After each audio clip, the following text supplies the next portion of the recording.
The tiger is back!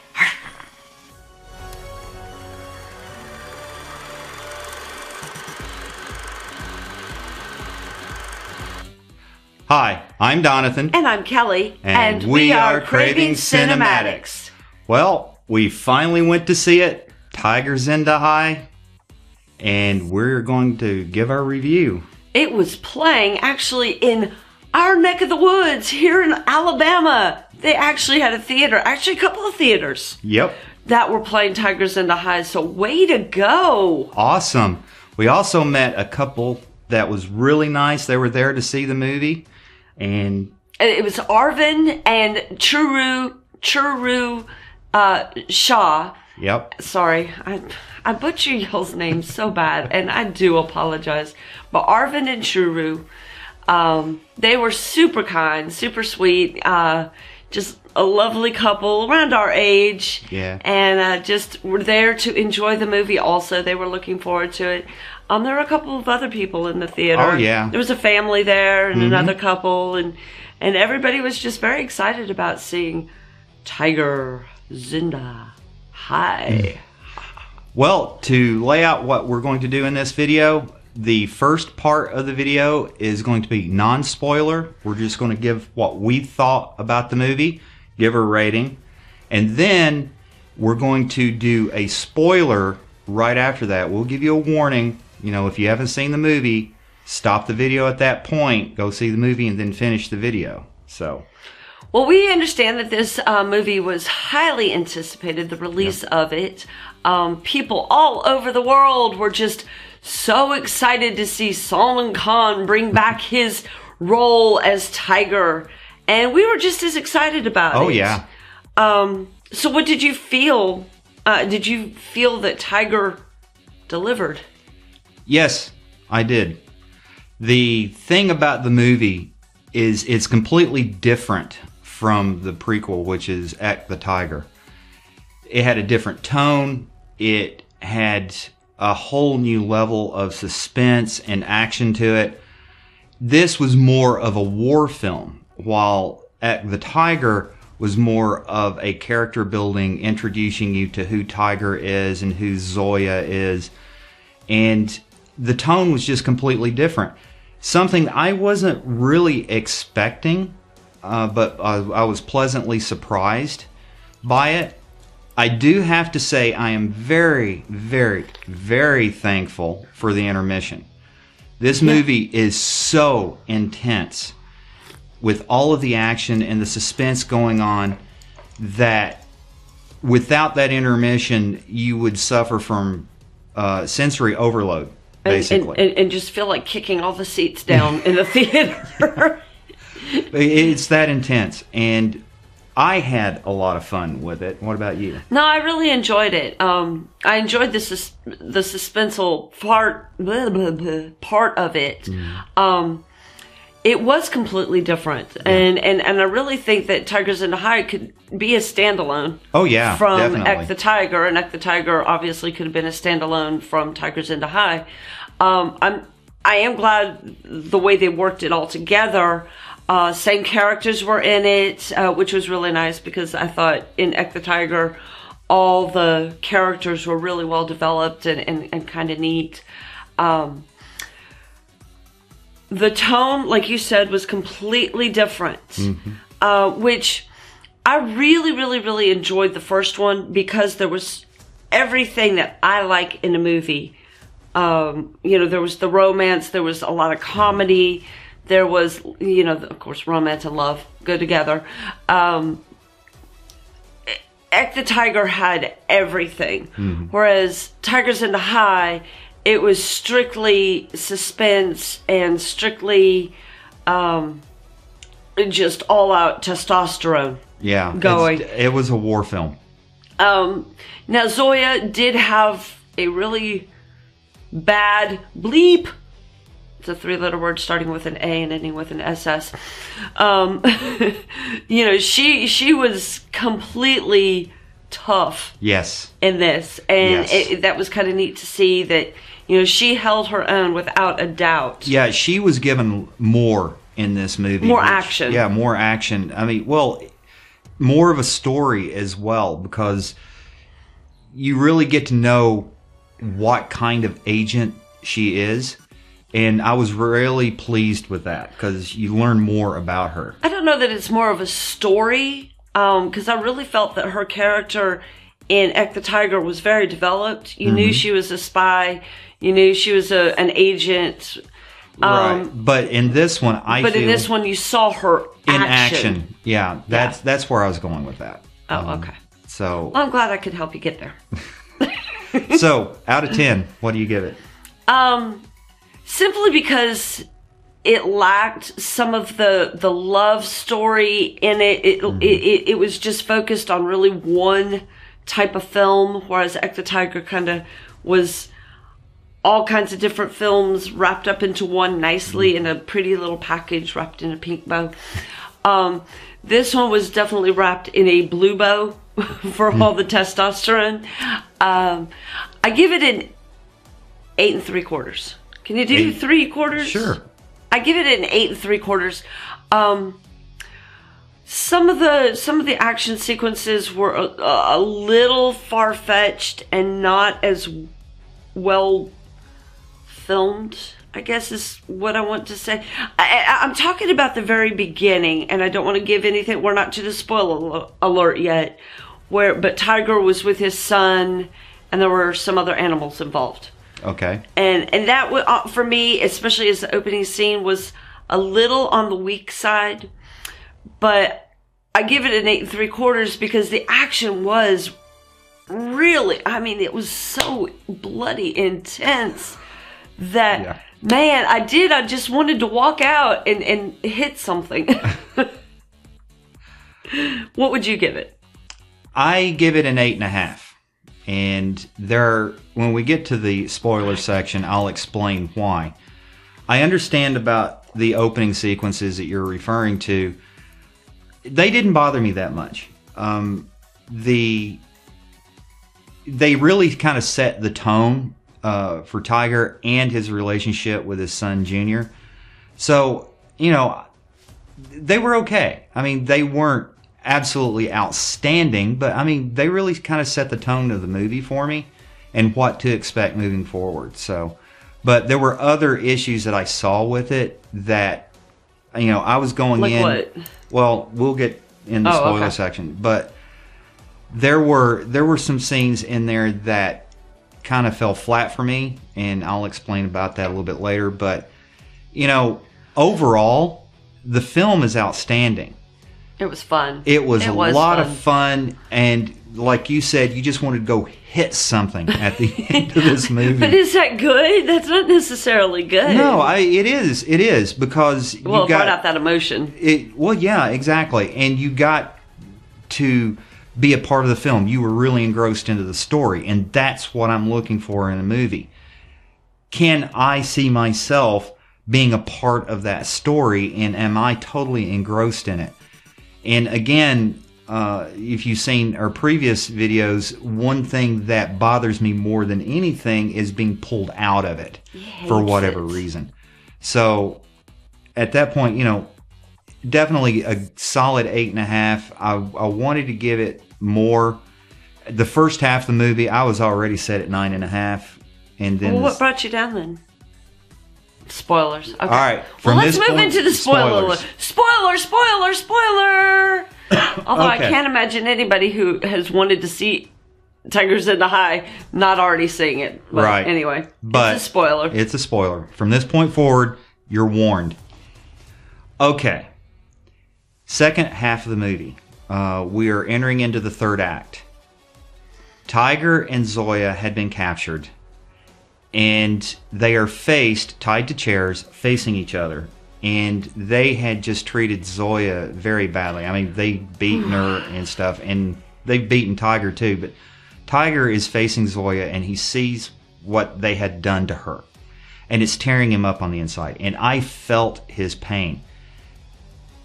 At this point, the acting in this is phenomenal. Both Katrina and Salman do an outstanding job with the acting.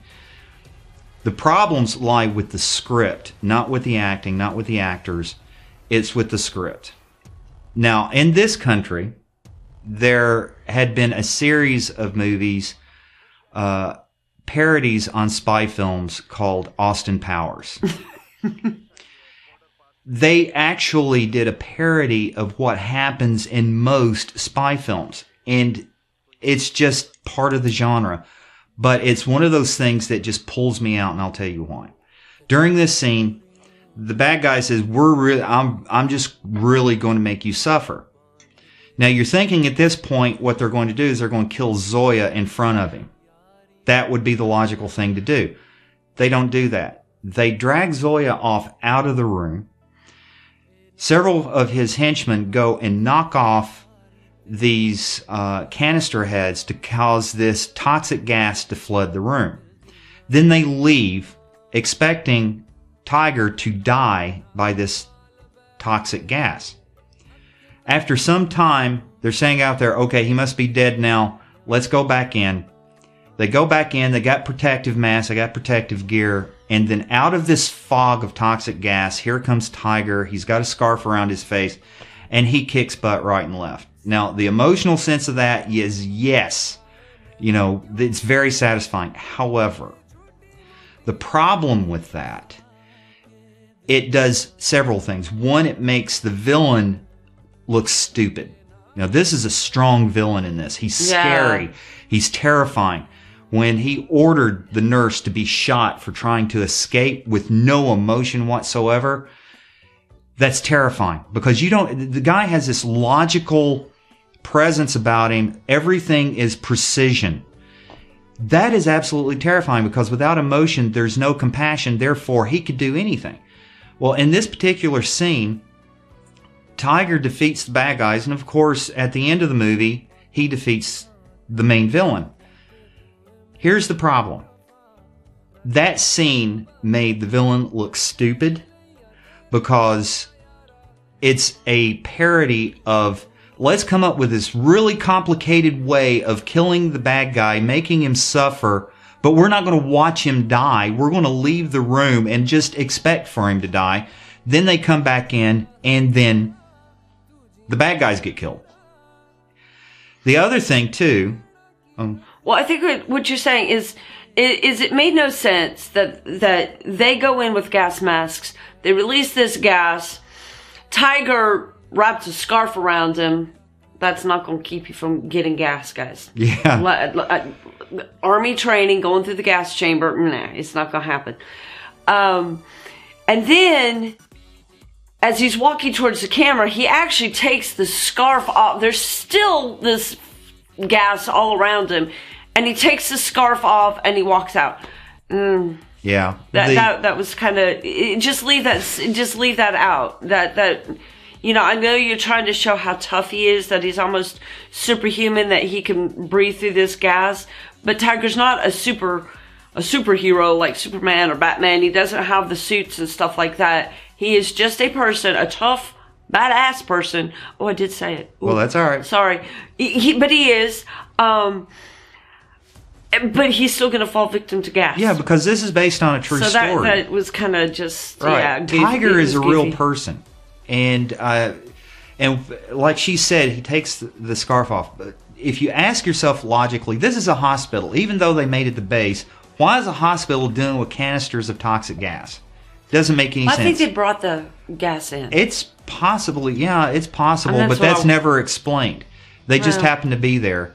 And plus, on top of that, the guys go in, and like you said, the fog is just everywhere. He comes out. Yeah, he has a scarf over his face. It's not going to filter out the toxic gas. Plus, toxic gas also attacks the eyes, the ears, the skin. Exposed skin. Yeah, it attacks everything, and it's just not inhaling it. So, and for toxic gas, for it to be toxic to begin with, it's several different chemicals. It's either fluorine, which will eat glass, chlorine, which is almost instant death if you just breathe in just a little bit of it, and the other one is cyanide. None of those gases would be found in a hospital, nor, the only place you would have them would be in a manufacturing setting. So So what else bothered you? That was pretty much it. That threw me completely out of the movie, and it just threw me out so hard, it took me a little while to get back into it. If that one scene, if they'd have just said, okay, we're going to make you suffer, and they started, say, torturing Zoya in front of him, and then he'd break his bonds and just started kicking butt, and then she'd get up and start kicking butt, or if it would have made more sense. It would have made more sense. It would have been so much more satisfying. Because even if she broke the bonds, and then she kicked butt all over the place, and then freed Tiger, that would have been really cool. Either way, it would have been a much better scene, and the villain would have been caught off guard, and the villain would have been made to look stupid. Yeah, so we got to watch the continuity of things. And this was a flaw with the script, not with the acting or anything. No, exactly. So. What bothered me at the very beginning were the wolves with the Junior and Tiger when they were out there. Bless. It's nice that you have trained wolves. You could tell that they were trained. Mm-hmm. You could almost see the trainer right beyond the camera going, okay, sit. Okay, growl. Okay, jump. And so I know that they were trying to introduce Junior as learning Tiger and Zoya's trade of being a spy and using resources, MacGyvering it and everything. That part was just a little weak. I think I'm not a writer, so but I'm sure that they could have come up with something a little bit stronger and a little bit more believable. Yep. But other than that, again, cinematography was beautiful, especially talking about the opening scene. The cinematography of that opening scene where they were living was gorgeous. It was off the chain. It was fantastic. Okay, so in this movie, what stood out to you? Well, I guess, even though we've said it's an action-packed, spy thriller, kick 'em, kill 'em, rip 'em apart type, shoot 'em up movie. Yeah. It did have an element of a love story in it, which I like. I think they could have had a little bit more, but what stood out to me is the family unit, how Zoya and Tiger loved and protected Junior, and how they fought for Junior, and then of course during the last scenes where Tiger was all about saving Zoya and loving her and caring for her, but also caring about the nurses. Yeah. Exactly. And not just the Indian nurses or just the Pakistani nurses. It was finally, it was said by the Indian minister, it's all of them. Yeah. We care about all of them. It's about humanity. Yeah. Not just the Indian nurses. We need to rescue all of them. Right. And I liked seeing that humanity took over, and that message was strong. Yeah. That was a strong message. It was brief. It was kind of in the background, but it stood out. Does that make sense? Yeah. Okay. So I really liked that part of it. And I liked all the adventure. I liked the stunts, and they were fantastic. How about you? Well, the villain in this was extremely strong. And he's scary, yeah, and he's terrifying. This was not going to be a walk in the park for Tiger.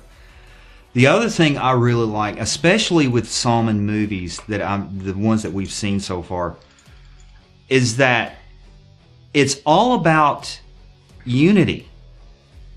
The pivotal moment for me wasn't any action sequence or anything. It was when they were driving the van and they put up both the Pakistani and Indian flags. That was a powerful message. And the guy in the lead car looks in the rearview mirror and sees those two flags flying.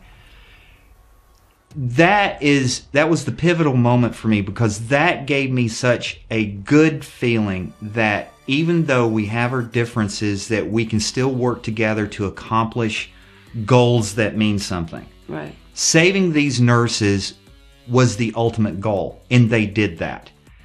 But they did it as a team, and they worked together. There were scenes to where Tiger's agents, a couple of them, sacrificed their lives for the Pakistani ISI agents, and so did the ISI agents sacrifice themselves for the raw agents. You could see a friendship. You could see a friendship and an understanding between them, because they were no longer Raw and ISI. They were Tiger's team. Yeah. That felt so good and so right in this film. If they had just left that one scene out, for me, this would have been a solid 10, because the acting is superb. The story, for the most part, is superb. It's based on a true story, so it gave me a really good feeling that there are people out there like Tiger who are fighting to preserve freedom and to save, humanity is the true form of humanity. So, yeah, I love this film. I just wish I hadn't been thrown out of it in that one scene. Well, do you think there's going to be a Tiger 3? I hope so. I really hope so. Salman is fantastic as Tiger. He's still, one of my favorite parts is the stare that he gives. That was the only saving grace with that whole scene, when he did take off his scarf, was that stare, those piercing eyes. So, yeah, I really hope there is a Tiger 3. I really do. Well, oh yeah, no, I'd love to see a Tiger 3. I'd love to. I think what I want to say is real quick, not to be offensive or anything at all, and I could be way off the mark. It's just something that I've seen with this movie, is that it almost seems like Bollywood's trying to be Hollywood. Yeah, I saw a lot of Mission Impossible in this. And I really hope they don't go that route. Yeah. Because Hollywood is, to me, I mean, I'll just say it, it's falling flat on its face. Yeah, it's too commercial. That's the reason why we're so attracted to these films. And that's why we like the Bollywood and the Tollywood and the Hollywood and the Collywood and the, all the indie movies, is because they're so original and they tell a story. Yeah.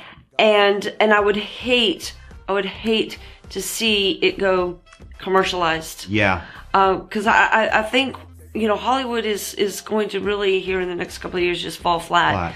They're scraping the bottom for I mean, they are scraping the bottom for movie ideas. They're pulling out 30, movies 40-year-old from 30 and 40 years ago.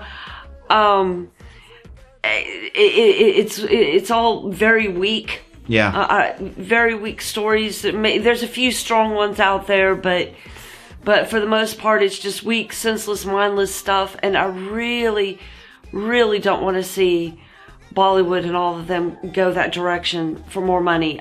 You do a great job on the budgets that you have.